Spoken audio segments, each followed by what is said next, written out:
Hello, today's the 4th of March 2025. Over the past couple of days, I'd say for about a week now, I've been creating quite a few unhelpful thoughts that I would like to talk about and go into more detail about, but then also, of course, focus on the positive things that happened and what I learned and how I grew and the things that I've been doing to help myself with the negative thoughts.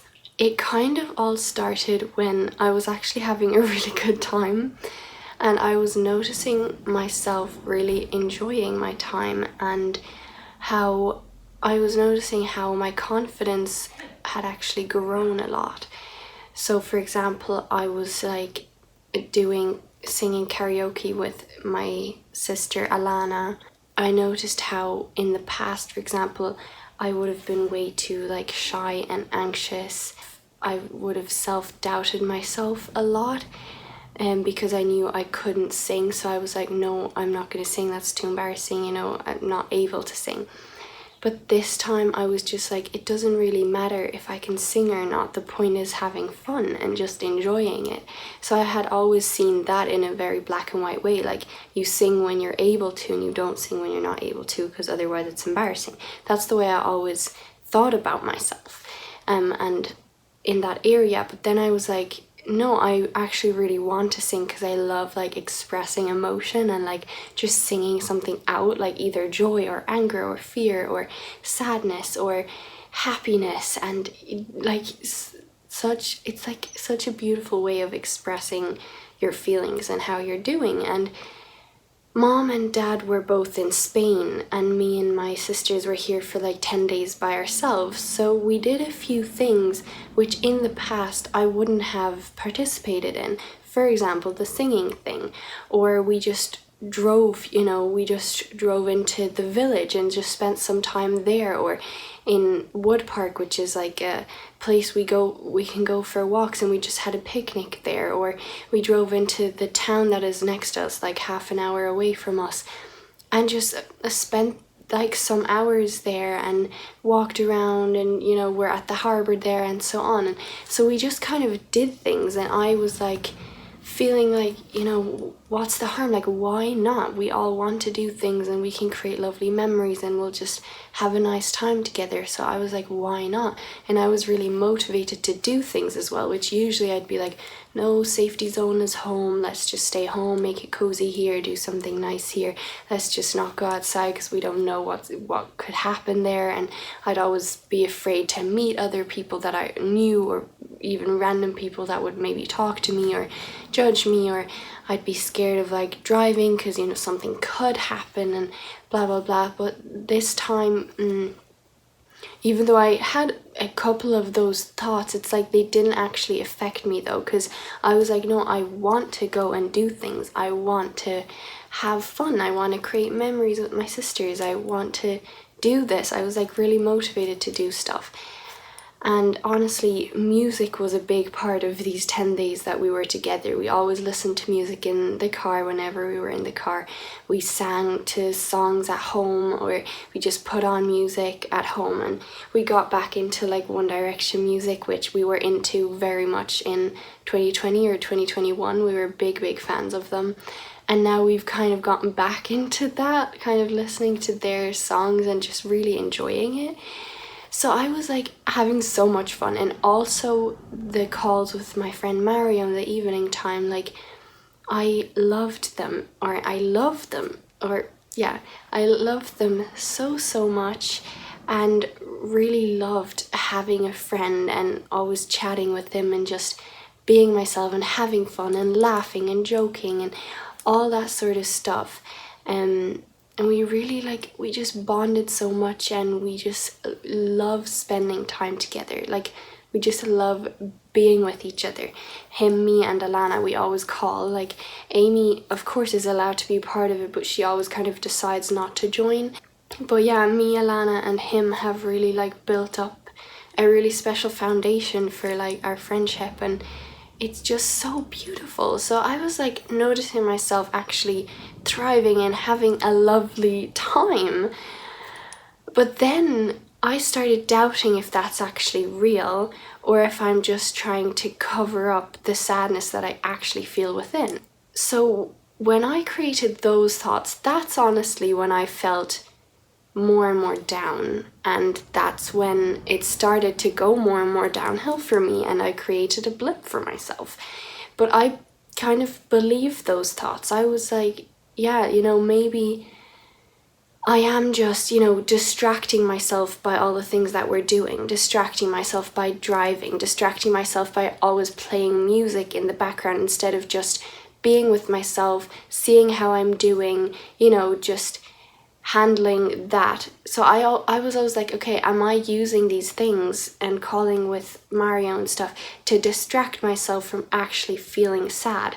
And the fact that I was joking and I was more confident, so I was just like, making jokes, and or I was like singing karaoke and so on. I was like, is that actually real confidence, or am I just pretending because I'm actually covering up something that doesn't feel pleasant within? I was like really kind of struggling with those thoughts for a while, and I was like, no, it's just the way I'm thinking about it right now. That's what is making me feel bad. And at the same time, if I am covering something up, it's not like I'm trying to run away from it and I never want to look at it. It's still like I am working on the Thrive program every day. It's still that I am challenging thoughts. I'm still looking at how I'm feeling, how am I doing, the progress I'm making. Like, it's not like I'm fully ignoring the way that I feel. And even if I were doing that for a while, like at some point I'd face the thoughts and the emotions that I feel, and I'd figure it out and so on. And also, I was doing these things, like these fun things, because I learned through the Thrive program to ask myself, like, what can I do to help myself? So when you're not feeling so great, what can you do to help yourself? What can you do to get out of the blip again? And for me, it was spending time with my family. For me, I currently really like listening to music, so it was like putting on music, singing to it, dancing to it, just having fun. To me, it was that in the car, for example, I sometimes create anxious thoughts, and putting on music actually helps me to focus on something else other than my thoughts. But then I was like, no, maybe that's not good, because then I'm not learning to, deal with my thoughts. I'm just distracting myself from them. But really, this is also a way of showing, look, you can do things to change your thoughts. And it's not like I'm going to constantly listen to music now to forever distract myself from my thoughts. It's for that time being, until I've fully built up the skills that I don't need anything anymore to deal with my thoughts. Like, I can just do it blankly and plainly without needing anything else. But right now I'm choosing to listen to music or watch movies or call my friend Mario, because those things I actually really enjoy, and they help me to see, my life doesn't need to be so down, and I don't need to focus on these thoughts so much, and I don't need to brood about them so much, and so on. Like, I can live a life without these unhelpful thoughts.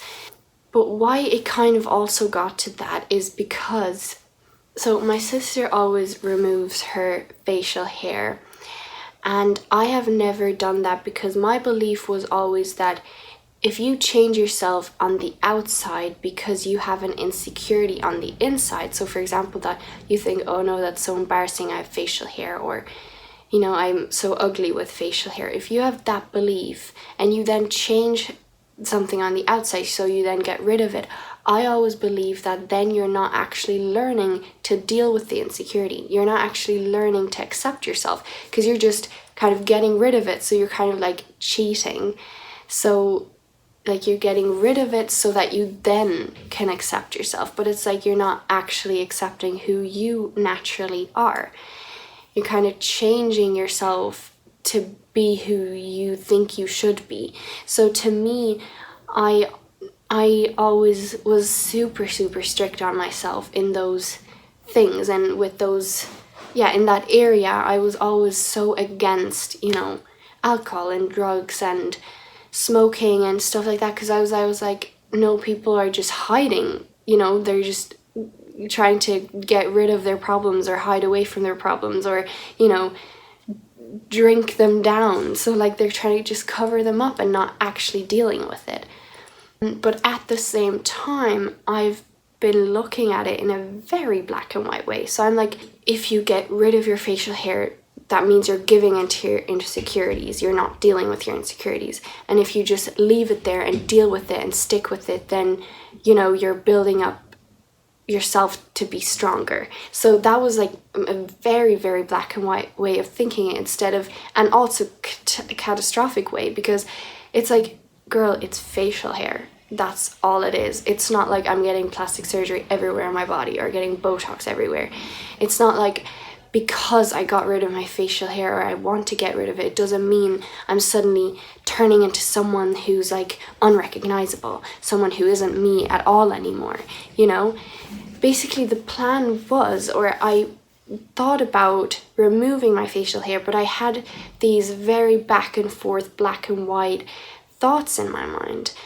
Like I created them because I always believed so strongly, like if I would tell my 15-16-year-old self that I removed my facial hair, she would be so mad at me. She would beat me down like so much, being like, why would you ever do that? Like, you're giving into your insecurities, like you're not accepting yourself, you're not being yourself anymore.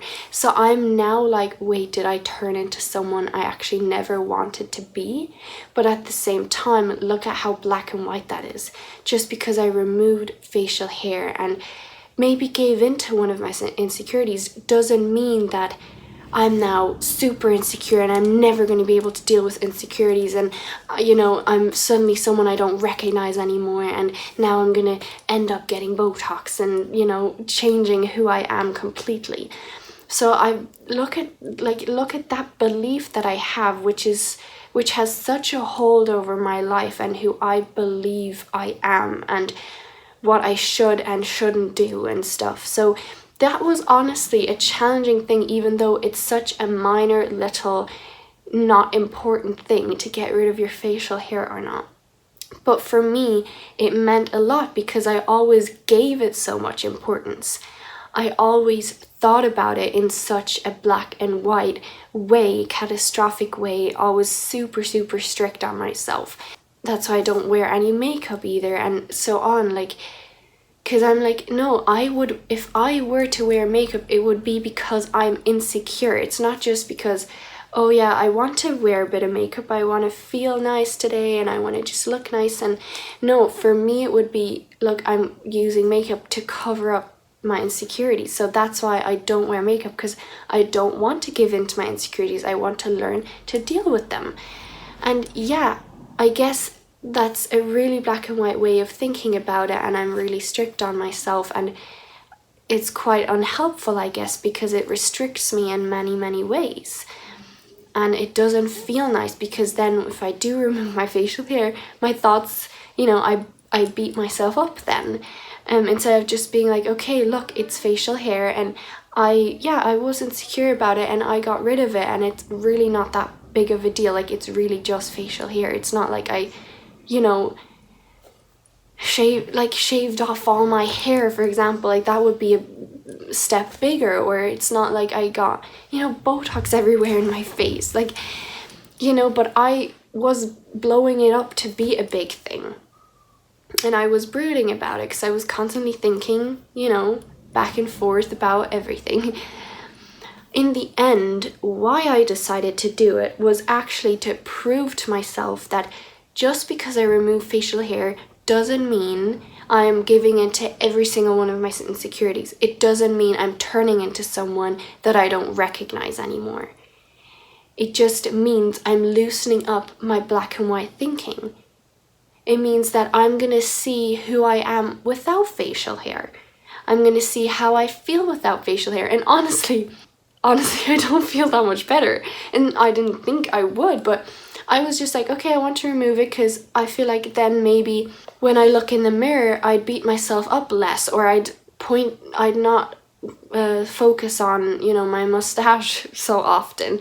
Instead, just look in the mirror and, you know, not have that there. So look at, you know, other nice features about myself. And that's also something I learned. It took me weeks to decide to remove the facial hair or not.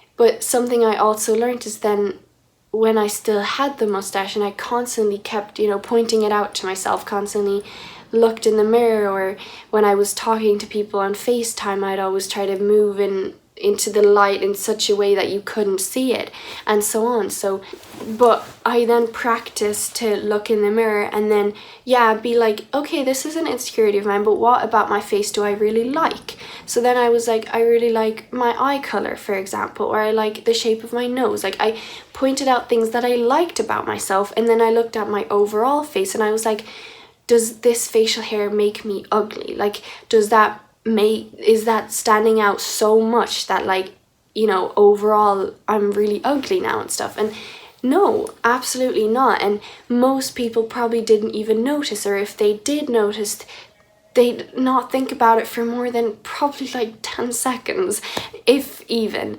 So I was the one putting focus on it. I was the one giving it importance.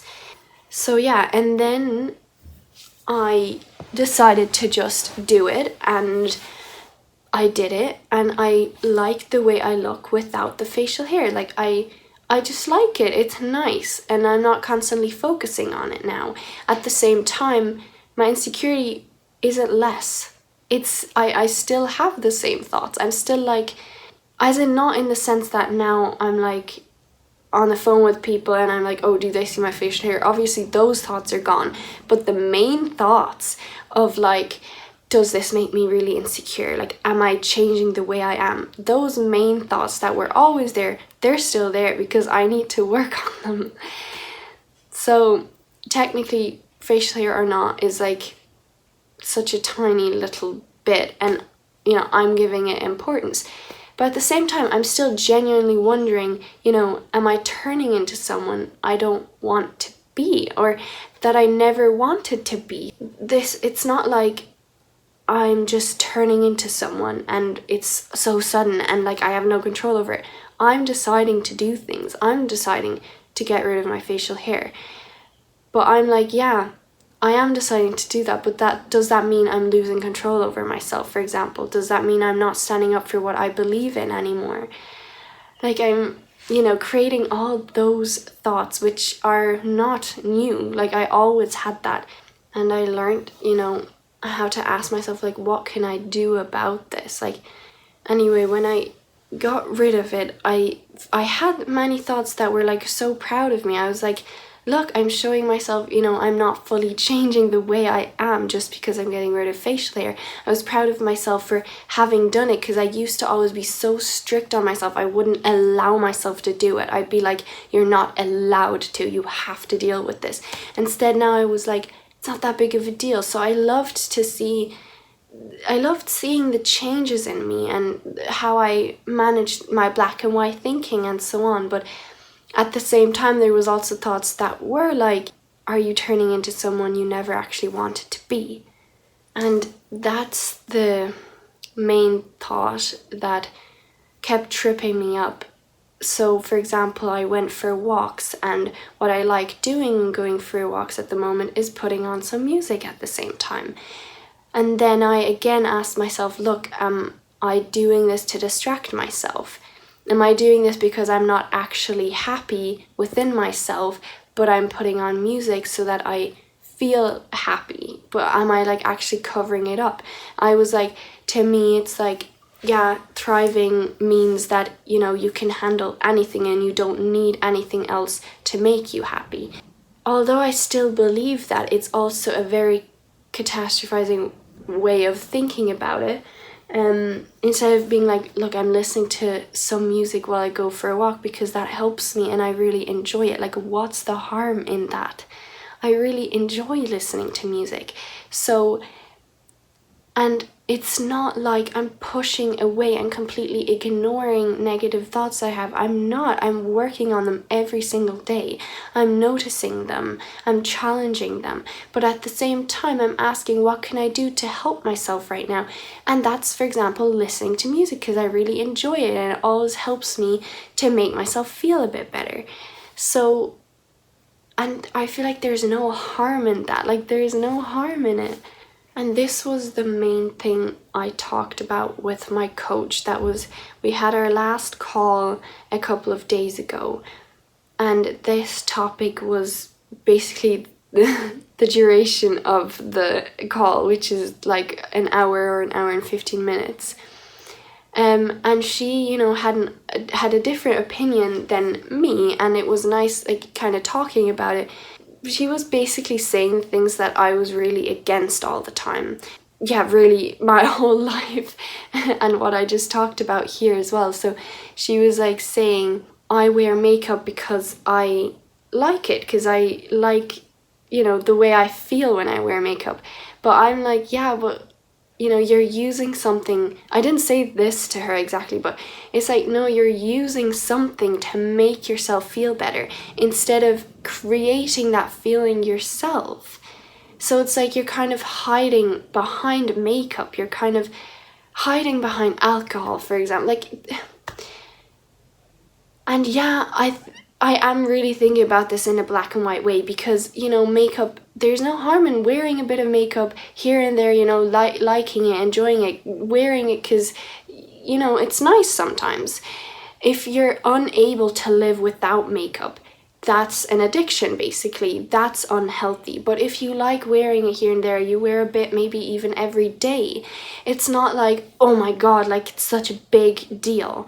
But if it's unhelpful to you, I think that's the main point. If it's unhelpful for you, so if it really increases your insecurities, if it really makes you hide away from actually facing your insecurities, then I think it's not good. So if it's like unhelpful for your growth as a human, if it's unhelpful for you, then I think that's not good.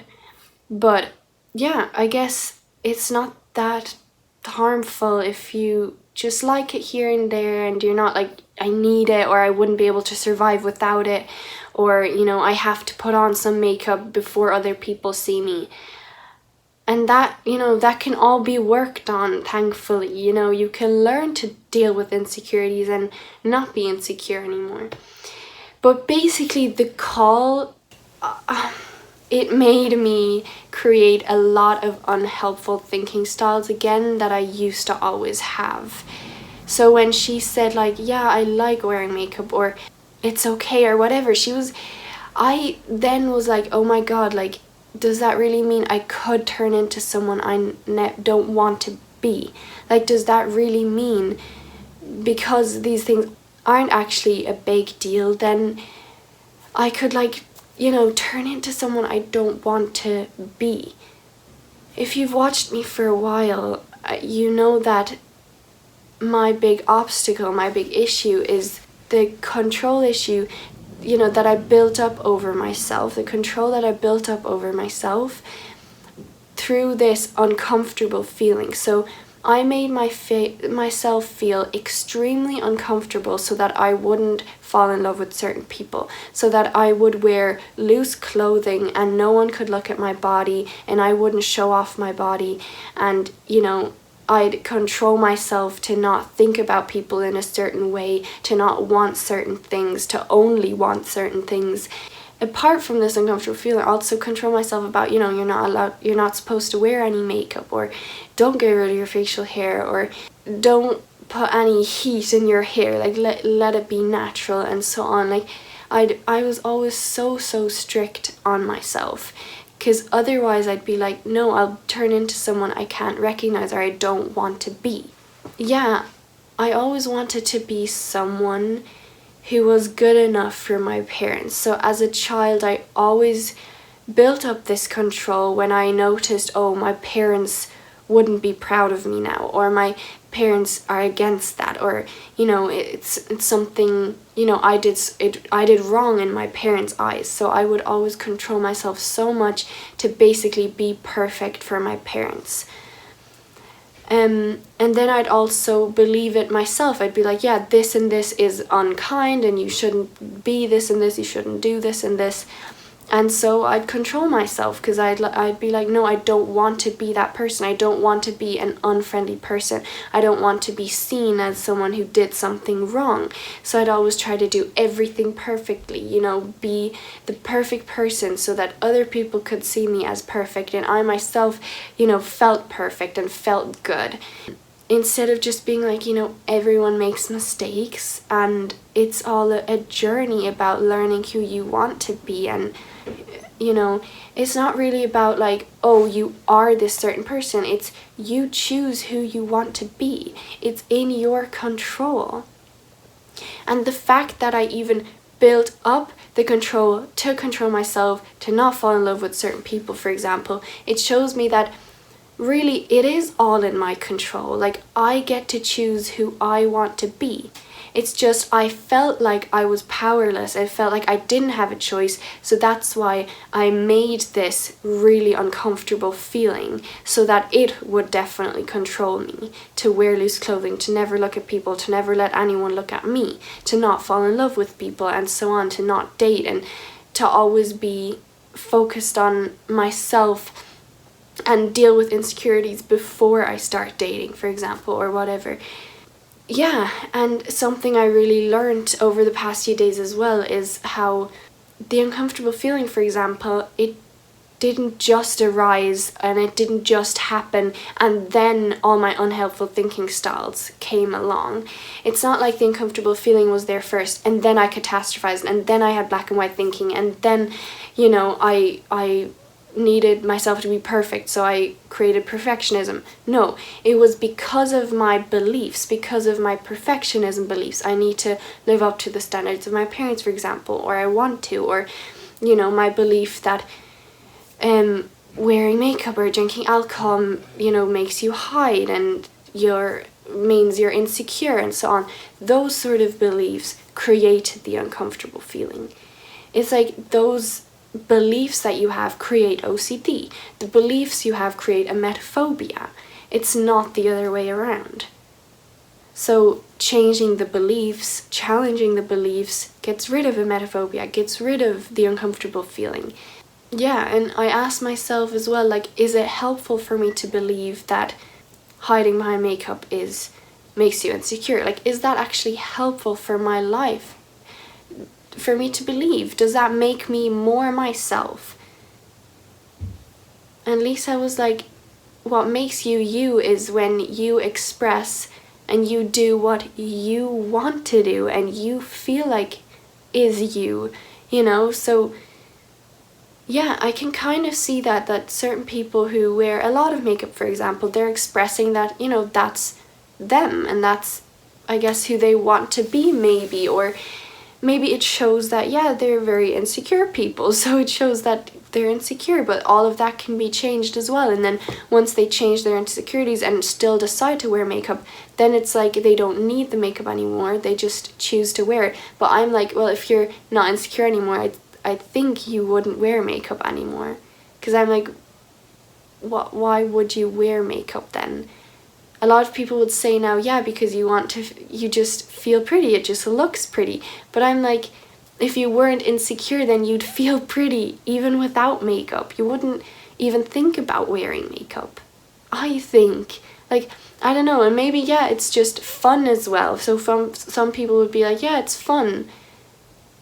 But I'm also like, well, if you're not insecure, then you would just have loads of fun even without makeup. Like, you wouldn't need makeup to have fun. I don't know.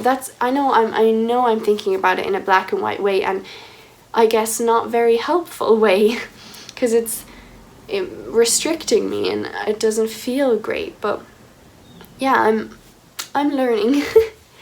So after the call, actually, I didn't feel very good. Like, I felt very down about myself and I felt really powerless, because I was like, wow, this means I really could turn into someone I don't want to turn into.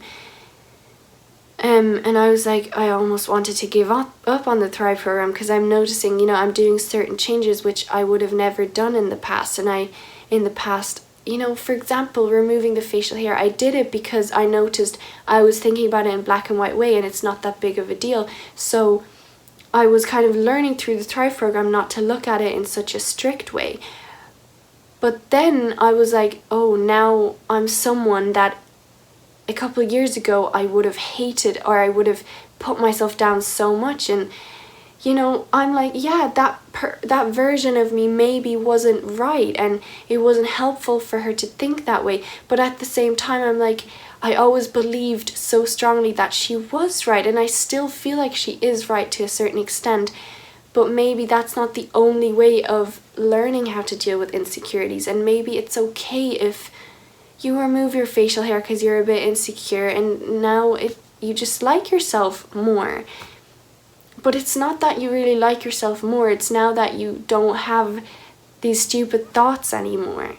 That's really what was bothering you. The thoughts that are always like looking in the mirror, always trying to hide when you're on a video call. Like those thoughts, now that they're gone, you feel better about yourself.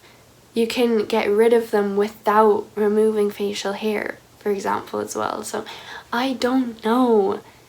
To me, it's like, yeah, removing the facial hair is like cheating. It's like the easy way out, instead of actually learning to deal with insecurities. But again, it's black and white. It's probably not that deep. It's probably just facial hair. Not that big of a deal. Yeah, I'd say because this video is already quite long, I'm gonna go on to part 2. I know this is quite an abrupt ending now and whatever, but yeah, I just don't want to make it super long. I feel like it's nicer to watch shorter videos. So yeah, let me go on to part 2. Thanks for watching, and I hope to see you then.